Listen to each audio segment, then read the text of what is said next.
El cristiano y la cultura. ¿Qué es la cultura?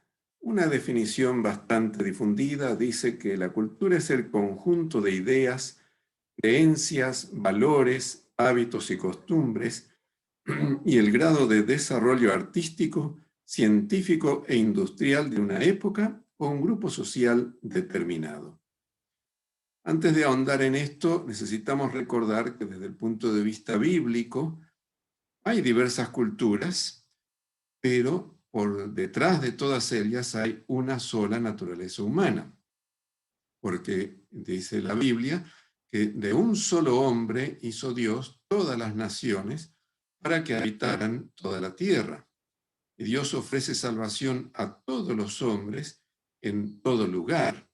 De manera que si bien hay diversidad de culturas, en forma particular también hay una naturaleza humana universal que tienen en común todas las culturas.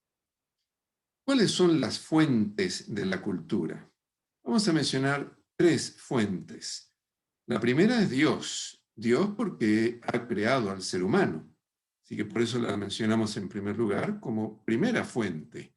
Dios creó al ser humano a su imagen y semejanza y le dio un idioma, un conocimiento, le dio una estructura familiar y social, le dio una estructura laboral y técnica, le dio creencias y valores. Todo eso al crearlo, como se describe en el principio del libro de Génesis.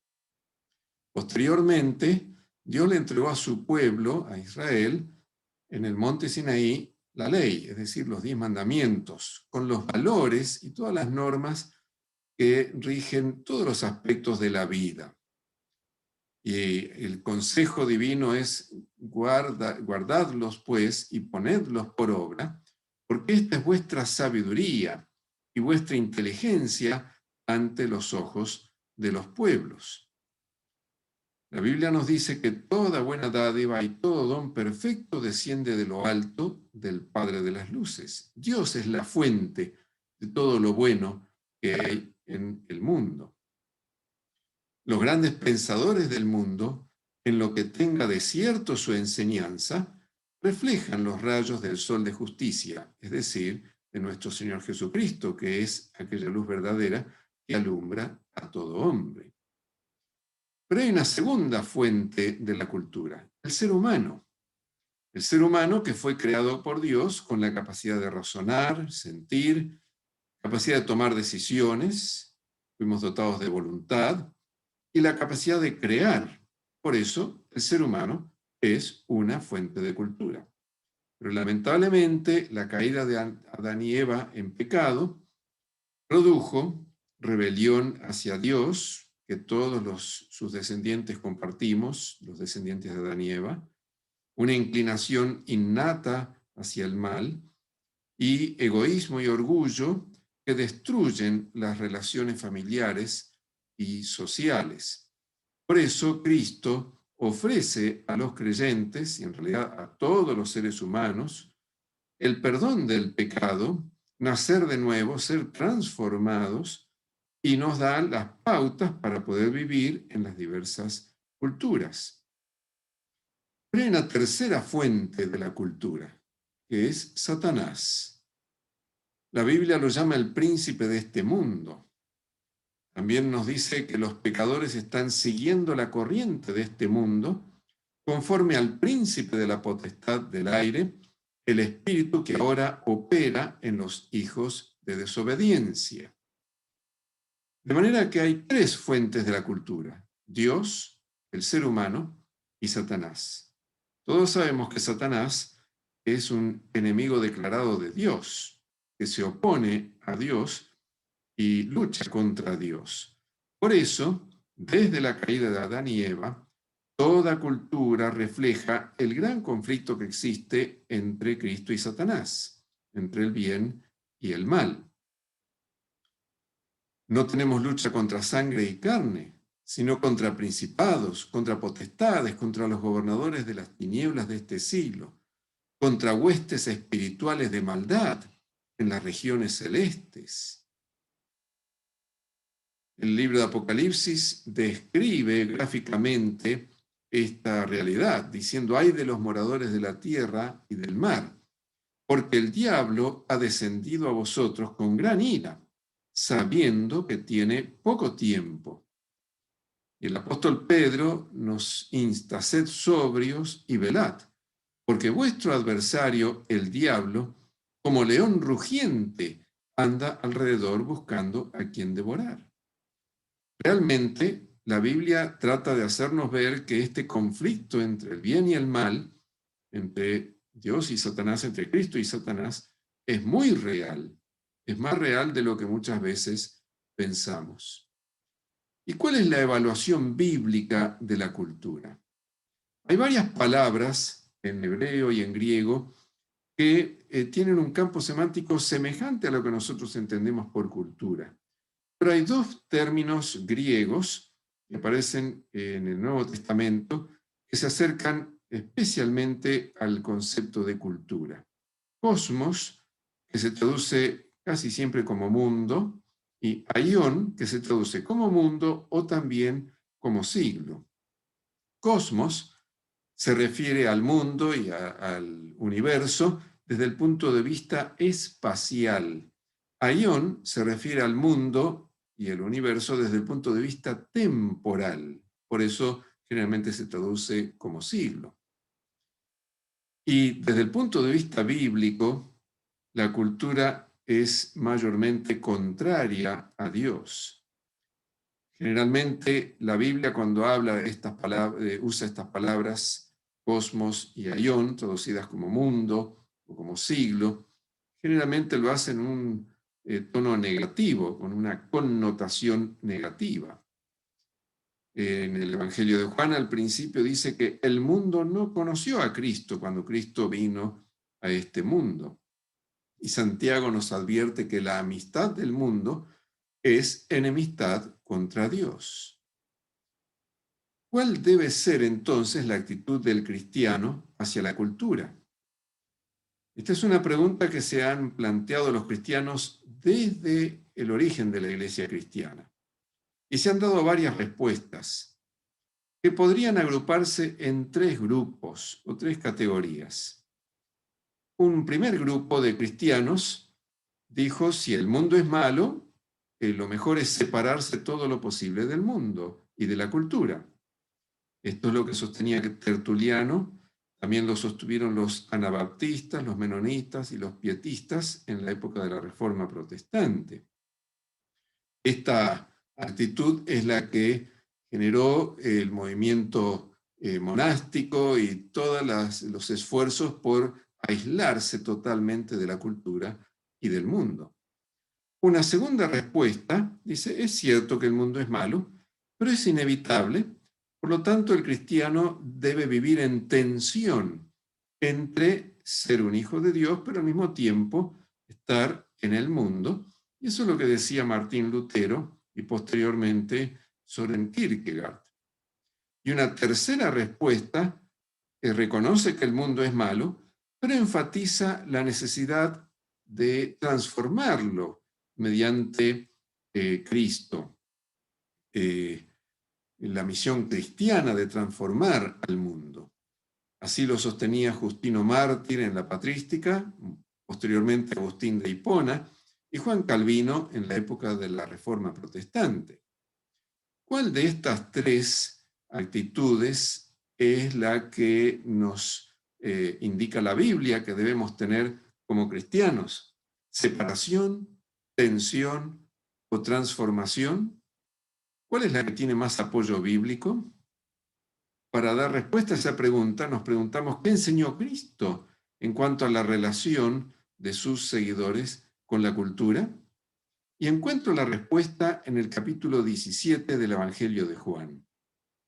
Este capítulo registra la oración que Cristo pronunció después de celebrar la última cena con los discípulos en el aposento alto, cuando salió de allí con los discípulos para dirigirse hacia el huerto del Getsemaní. En algún lugar en el trayecto Jesús se detiene y pronuncia esta oración. Sorprendentemente, En Juan 17, la palabra mundo aparece 19 veces, aunque no nos parece a primera vista que es la mayor preocupación de Jesús, y de hecho no es.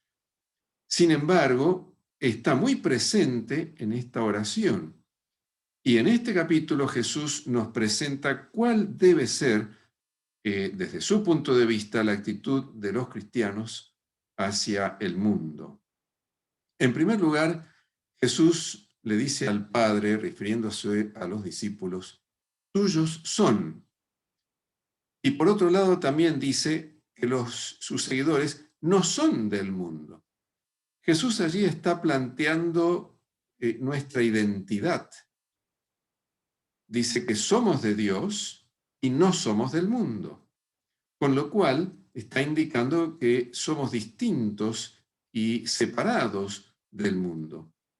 De hecho, en la primera epístola de Juan, capítulo 3, versículo 1, dice, mirad cuál amor nos ha dado el Padre, que seamos llamados hijos de Dios. Somos hijos de Dios. Y el apóstol Pablo dice que nuestra ciudadanía está en los cielos. No somos ciudadanos de este mundo. Por eso no somos del mundo. Esa misma noche, ese jueves de noche, Jesús le dijo a Pilato que sus seguidores no son del mundo, que si fuéramos del mundo y si su reino fuera del mundo, sus seguidores pelearían por él, pero no somos del mundo. Pero luego Jesús dijo en esa misma oración que sus seguidores están en el mundo. Ese es nuestro lugar, es nuestra ubicación, con lo cual está planteando la tensión que vivimos los cristianos porque no somos del mundo, pero tenemos que estar en el mundo. Y un poquito más adelante en esa misma oración, Jesús dijo, como tú me enviaste al mundo, yo los he enviado al mundo. Ahí nos está dando la misión de transformar al mundo. De manera que Cristo combina en este capítulo, Juan capítulo 17, las tres respuestas principales que se han dado a lo largo de la historia del cristianismo a la pregunta de cómo deben relacionarse los cristianos con la cultura, con la sociedad que los rodea, con el mundo. Por un lado, no somos del mundo, porque somos de Dios. Esa es nuestra identidad. Pero por otro lado, estamos en el mundo, lo cual plantea una tensión porque este es nuestro lugar. Dios no quiere que salgamos del mundo y además Él nos ha enviado al mundo para cumplir una misión. Ahora, tenemos que recordar que la misión cristiana no apunta primariamente a transformar la sociedad en forma global y estructural, sino los individuos que componen la sociedad mediante la conversión. Y naturalmente, si todos los individuos que componen la sociedad se convierten y se entregan a Dios, entonces la sociedad también va a ser transformada. Ahora, hay una gran trampa que Satanás ha puesto y pone para la iglesia cristiana y para cada uno de los cristianos. Sabiendo que no es fácil no ser del mundo, pero tener que estar en el mundo y tener que cumplir una misión para el mundo, el diablo ha tratado de tergiversar esta relación del cristiano con el mundo. Y lo voy a ilustrar con una imagen que se ha utilizado frecuentemente para indicar cuál es la relación que debe tener el cristiano y la iglesia cristiana con la sociedad que lo rodea, con la cultura y con el mundo. Se ha comparado a la iglesia cristiana con un barco. El barco, para poder cumplir su función, que es navegar, tiene que estar en el agua, ya sea en un río, en un lago o en el mar. Para que sirva, el barco tiene que estar en el agua. La iglesia cristiana, para que sirva y cumpla su función, tiene que estar en el mundo. De manera que solamente aislarnos del mundo no es la respuesta adecuada. Sería como tomar el barco y retirarlo del agua para asegurarnos que no se hunda. Ahí el barco deja de ser útil y se transforma solamente en un artículo de museo. Pero si por otro lado decimos, como el barco tiene que estar en contacto estrecho con el agua, vamos a llenarlo de agua, entonces el barco tampoco podrá servir. Porque si el barco está en el agua, pero lo llenamos de agua, se va a hundir y no va a poder cumplir su función. Así también la iglesia tiene que estar en el mundo, pero el mundo no tiene que estar adentro de la iglesia o no tiene que mundanalizarse. Y esto lo veo ilustrado en una visión que tuvo Elena de White de el camino angosto y el camino ancho.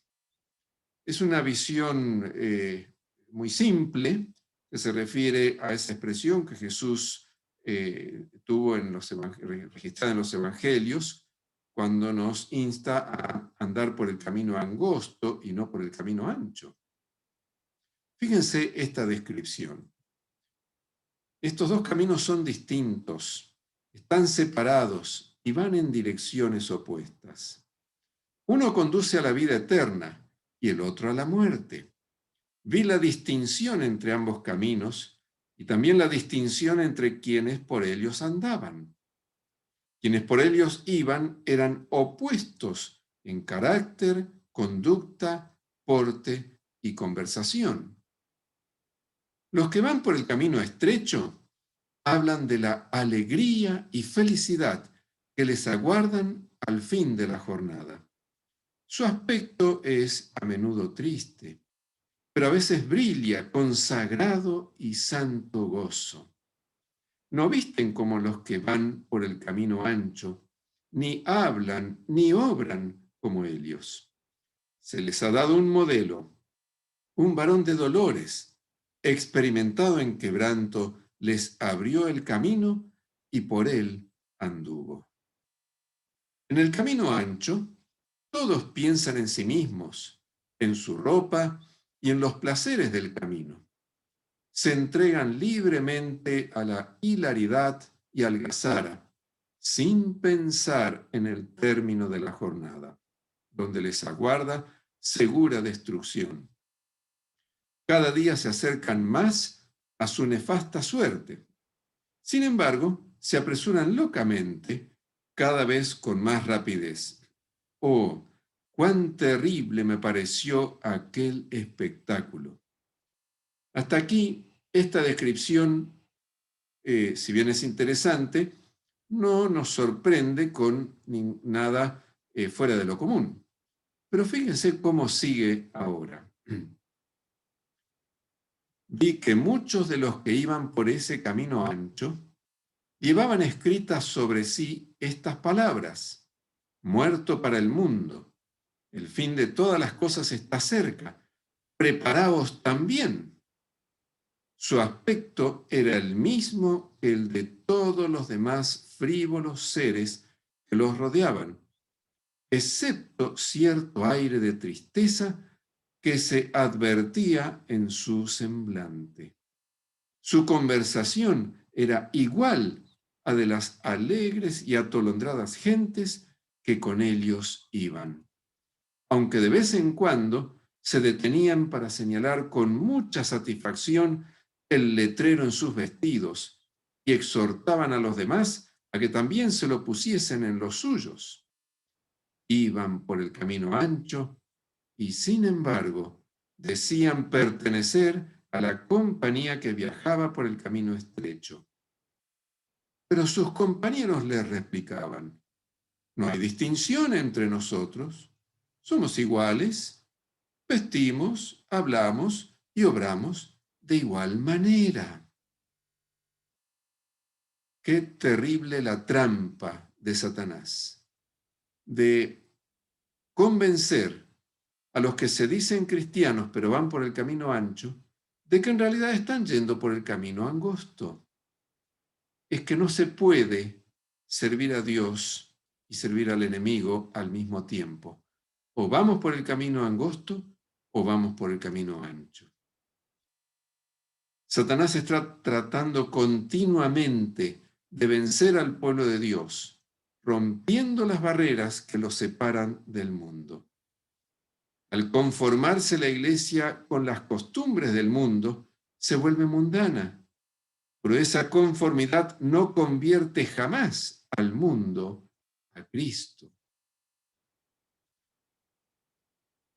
En nuestra época, la necesidad de estar en guardia frente a este peligro es mucho mayor, porque en el pasado lo sagrado ha predominado sobre lo secular en el mundo civilizado occidental durante muchos siglos.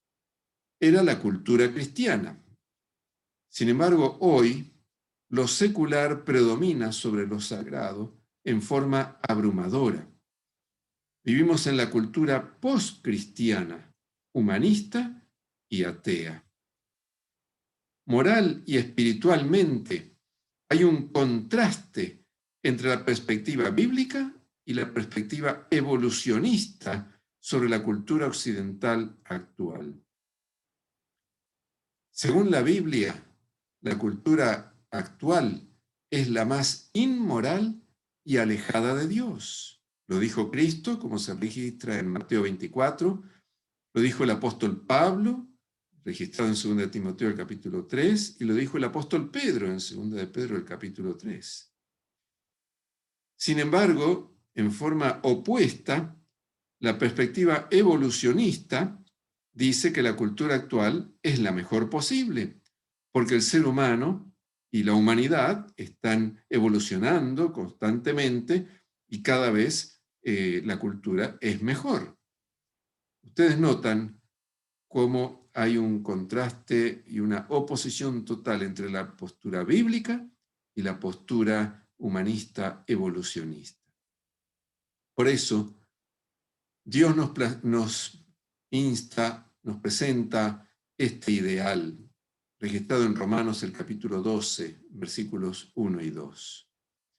Os ruego por las misericordias de Dios, porque Dios tiene misericordia de Dios, el apóstol nos ruega, que presentemos nuestros cuerpos en sacrificio, vivo, santo, agradable a Dios. La palabra sacrificio es muy común en la Biblia, especialmente en el Antiguo Testamento, porque se refiere a los animales, los corderos y otros animales que se sacrificaban a Dios en el santuario, en el templo. Ahora, cuando se sacrificaba un animal, eso significaba quitarle la vida. Lo sorprendente es que el apóstol Pablo nos insta a presentar nuestros cuerpos en un sacrificio vivo.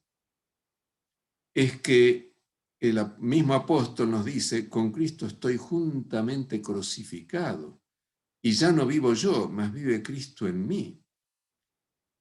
La vida del cristiano es como la describió Cristo cuando dijo, si alguno quiere venir en pos de mí, tome su cruz cada día y sígame.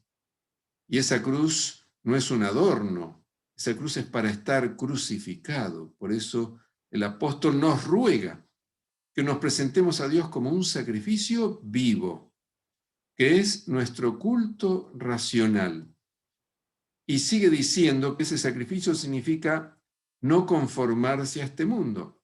No os conforméis a este mundo. Otra traducción dice, no se amolden a este mundo, sino transformaos por medio de la renovación de vuestro entendimiento. En vez de amoldarnos a este mundo, Dios quiere transformarnos. Y permítame un detalle en cuanto a la palabra griega que está traducida aquí, transformaos. Es la palabra que da origen a nuestra palabra castellana metamorfosis. Sabemos lo que es una metamorfosis. Es una transformación total, cuando la crisálida se transforma en mariposa. Eso es lo que quiere hacer Dios con nosotros. Pero hay algo interesante en esta palabra. Esta palabra, en el idioma original, en el griego en que escribió el apóstol Pablo, es un imperativo, y lo vemos aquí cuando dice transformaos. Pero es un imperativo que está en voz pasiva. En otras palabras, nos está diciendo, déjense ser transformados, permitan que Dios los transforme.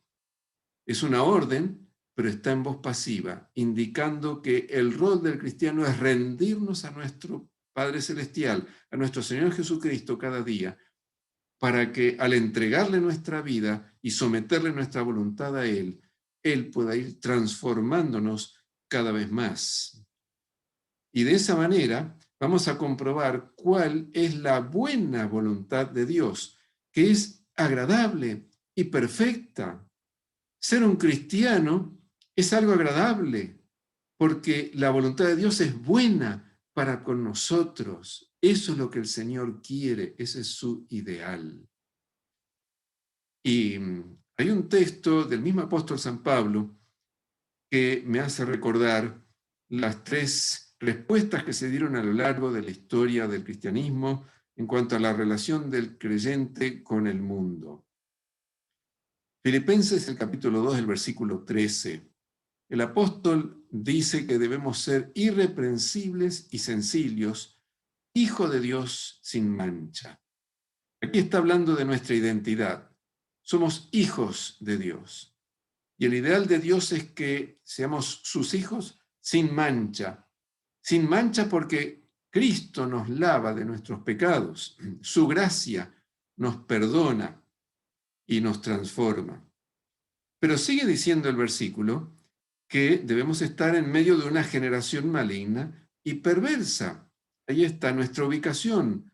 Ahí está la tensión del creyente, que es un hijo de Dios, pero que al mismo tiempo está en medio de una generación maligna y perversa. Y termina el texto diciendo en medio de la cual resplandecéis como luminares en el mundo. Y presenta entonces allí nuestra misión. La única manera en que podremos cumplir efectivamente nuestra misión es si mantenemos nuestra identidad como hijos de Dios, irreprensibles y sencillos, sin mancha. Entonces podremos ser una luz que resplandece en el mundo. ¿Cómo lograr ese ideal que parece demasiado elevado? El mismo apóstol nos indica cómo hacerlo en los 2 versículos anteriores. Justamente antes de ese, él nos dice: ocupaos en vuestra salvación con temor y temblor, porque Dios es el que en vosotros produce así el querer como el hacer por su buena voluntad. 2 aspectos presenta aquí. Primero nos dice que tenemos que ocuparnos nosotros, ocuparnos de nuestra salvación con temor y temblor. Pero inmediatamente agrega que Dios también hace su parte y Dios es el que produce en nosotros tanto el deseo, el querer, como el hacer su buena voluntad.